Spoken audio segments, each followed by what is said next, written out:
Hello guys, welcome back to my channel blogs of horror mystery. तो मैंने आप लोगों को एक स्टोरी सुना था बिस्तर हुआ कल का पार्ट 1। आज मैं पार्ट 2 लेके आप लोगों के सामने आ गया हूँ। तो ध्यान से सुनना इस स्टोरी को, बहुत इंटरेस्टिंग है, कहीं भी स्किप मत कीजिएगा। पहले पार्ट में आप लोगों ने सुना था कि राज नीला को खाना वाना खिला के सुला दिया है और वो सोफे पे जाकर बैठकर ये सोचने लगा था कि आखिर नीला के साथ क्या हुआ है। तो मैं वो स्टोरी वहीं से स्टार्ट कर रहा हूँ, ध्यान से सुनना। अब शुरू हो रहा है पिछड़ा हुआ कल का पार्ट 2। सोफे पे बैठ के मैं सो गया था। फिर शाम को राहुल आया। राहुल आकर मेरे और नीला के साथ बहुत हंसी मजाक किया और करते करते रात हो गया। रात को हम लोग एक ही साथ खाया, राहुल भी हमारे साथ ही खाया। खाना खा के वो चला गया और मैं और नीला सो गया था। अगले दिन सुबह नीला जोर जोर से चीखने लगी थी। चीखने की आवाज़ से मेरी अचानक से आँख खुल गई और मैं दौड़ कर नीला के पास चला गया और नीला के पास जाकर मैंने बोला, क्या क्या हुआ नीला तुम्हें?" राज, मुझे पेट में फिर से पेन हो रहा है।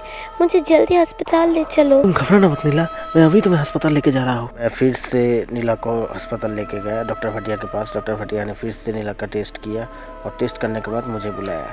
मैं डॉक्टर भटिया के पास गया तो डॉक्टर भटिया मुझे देख कर ये बोलने लगा कि देखिए मिस्टर राज, आपके पत्नी के पेट में जो ब्रोन्स है वो एक रात में 1 महीना बढ़ गया।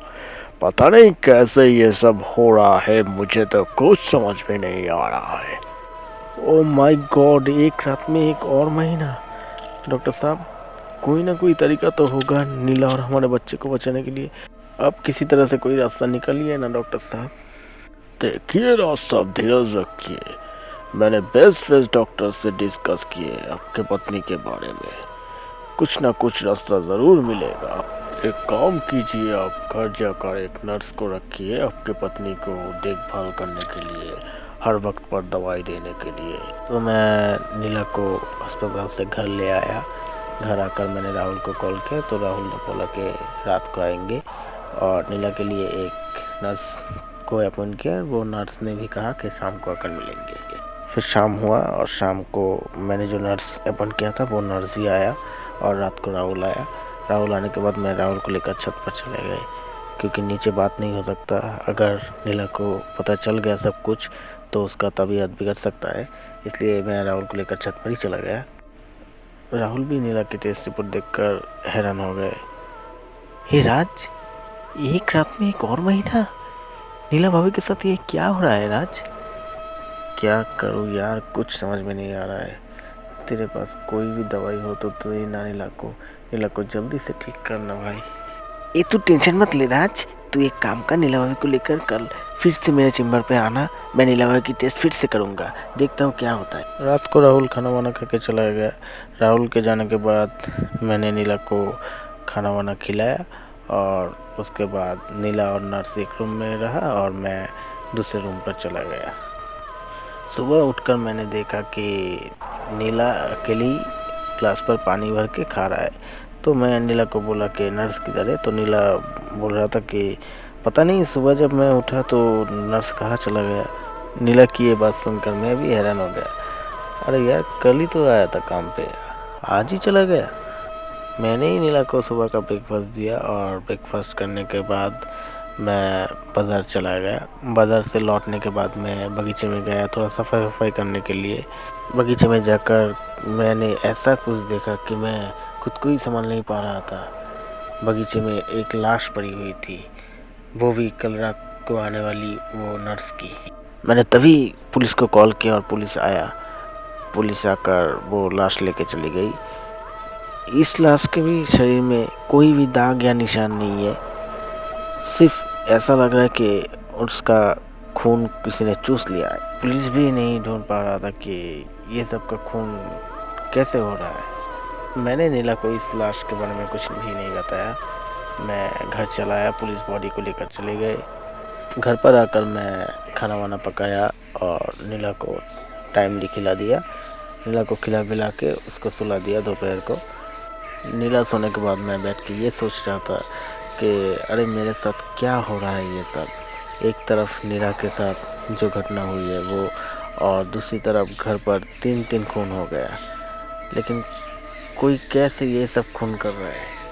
ये सोचते सोचते मेरी आँख लग गई और आँख लगने के बाद मुझे एक सपना आया। मैं उसके बारे में आप लोगों को बोल रहा हूँ। शादी से पहले मैं STF में काम करता था, तो मैं तभी अफ्रीका में पोस्टिंग था। अफ्रीका में 2 नंबरी तरीके से हीरो की व्यापार हो रहा था। तो हम लोगों को खबर थी, हम लोगों ने 4 आतंकवादियों को घेरा किया और उसको पकड़ कर ले आया। आतंकवादियों को गिरफ्तार करने के बाद मैं वो हीरो को सरकारी दफ्तर में भेज दिया और मैं घर पर चला आया। घर पे आने के बाद मुझसे एक आदमी मिलने आया। उसका नाम था शांगा, वो अफ्रीकन जाति का ही है।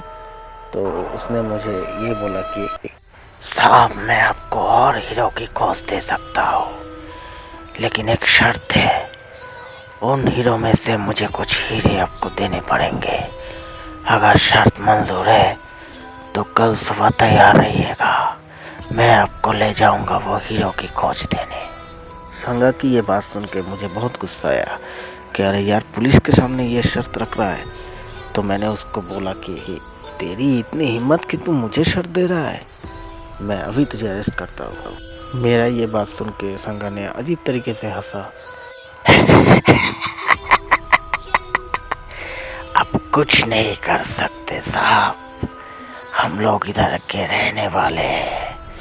अगर मैं चाहूँ तो आपको यहाँ से दूसरी जगह भेज सकता हूँ। संगा की बात सुन के मुझे अजीब लगा। ठीक ही तो कह रहा है, उस सब लोगों को तो पता है कि इधर क्या हो रहा है और क्या नहीं। इसलिए मैं संगा की बात से सहमत हो गया। अगले दिन सुबह मैं संगा और अपने 5 ऑफिसर्स को लेकर निकल पड़े। रास्ते में चलते चलते अचानक संगा ने मुझे गाड़ी रोकने के लिए बोला। साहब, यहाँ पर गाड़ी रोकिए, सामने एक जंगल दिख रहा है आपको। जंगल के उस पार एक पहाड़ के नीचे गुफा है, उस गुफा में आपको बहुत सारा हीरा मिलेगा। मैं अपने ऑफिसर्स को गाड़ी में बिठाकर संगा के साथ वो जंगल की तरफ चला। जंगल के उस पार एक पहाड़ दिखा। पहाड़ के सामने जब मैं गया तो पीछे मुड़कर देखा संगा नहीं है। तो मैं तो थोड़ा सा चौंक गया, अरे संगा किधर गया।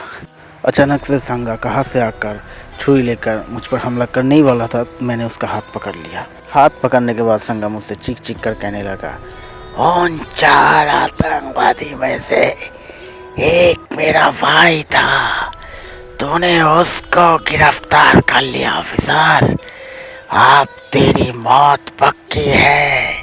संगा के आँख में तब आग जल रहा था। वो जिस तरह से मुझ पर हमला कर रहा था, अगर मैंने अपने बंदूक लेकर उसको मार दिया ना होता तो आज शायद मैं ज़िंदा नहीं होता। मैंने अपने बंदूक लेकर संगा को गोली मार दिया। संगा उधर ही मर गया।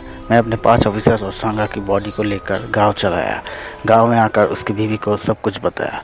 उसकी बीवी ने ये सब सुनकर मुझे ये बोला कि नहीं, मेरा पति निर्दोष था साहब, मेरा पति ऐसा कुछ कर ही नहीं सकता।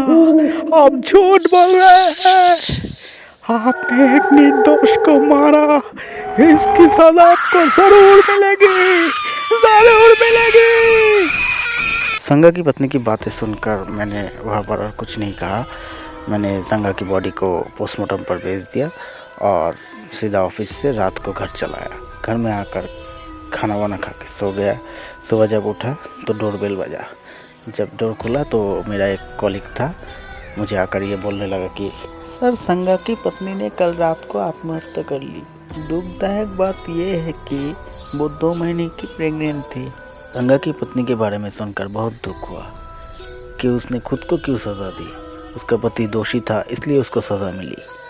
ये सोचते सोचते मैं अचानक मेरे फ़ोन का रिंग बजा और मैं नींद से जाग उठा। तो ये था आज की स्टोरी बिछड़ा हुआ कल पार्ट 2 का। नीला के पेट में जो भ्रूण था वो एक रात में 1 महीना करके बढ़ रहा था। राज की ज़िंदगी में इतने तकलीफ होने के बाद भी उसको ऐसा सपना क्यों आया जो वो पहले किया हुआ था, और वो कौन है जो मारकर खून चूस लेता था। ये सब जानने के लिए आपको इसका 3रा भाग यानी पार्ट 3 ज़रूर सुनना पड़ेगा। तो दोस्तों, आज की स्टोरी अगर अच्छा लगे तो लाइक करना, शेयर करना और कमेंट्स में बताना कि कैसा लगा। तो आज के लिए बस इतना ही। Tata, good bye, see you.